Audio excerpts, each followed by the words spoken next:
This week's chasers to note are Beco de Soleil, Time for West and Longhouse Hall. Beco de Soleil made his second start over fences at Doncaster last Friday. He's been hit £30 for winning his 2 runs in handicap hurdles, but it doesn't seem too draconian. He's been competitive off the marks, his revised marks in handicap chases the last twice, helped by some very good jumping, especially evident at Doncaster, where he was only beaten by Shanroy Milan, who himself is very unexposed. The two were clear of Captain Mowbray, who's been in very good form, and he in turn was handsomely clear of the rest. I think that's strong form for the grade.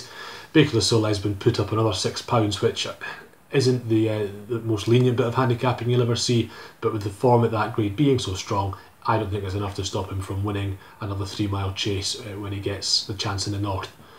Time for West, about 7 weeks ago, went off joint favourite for a mare's chase at Cheltenham won by Miss Parfois. We all know what Miss Parfois has done since then, but Time for West has rather gone the other way. She hasn't really gone on from that. She's now £9 lower after you talked to her on Saturday.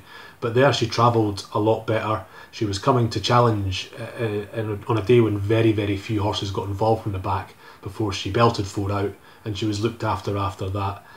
She made her improvement last season over hurdles on better ground, and I expect that when she gets a chance on better ground this season, off the mark she's now off 115, which qualifies her for fairly ordinary events, she'll be up to winning. Finally, there's Longhouse Hall, who you'll all have seen running the Sky Bet chase. It was his first run for 560 days. He's obviously a horse that's difficult to get right, but he shaped very, very well in the Sky Bet, travelled as well as any, bar perhaps Warrior's Tail, and just tired out of it in the last 100 yards or so. He was beaten less than a length in 4th. That was how dramatic that race was. It could have obviously been fitness, but I think there's also the chance that it was his stamina. He hadn't really seen it out very well his previous start at 3 miles.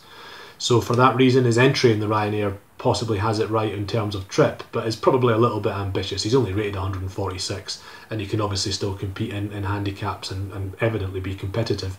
I think something like the Greatwood Gold Cup at Newbury, maybe rather than something at Cheltenham or Aintree where the fences are particularly big and scary, might be the right sort of thing with this unexposed 10-year-old. Read anti-post tips from Pricewise for the Cheltenham Festival when you subscribe to Members Club Ultimate.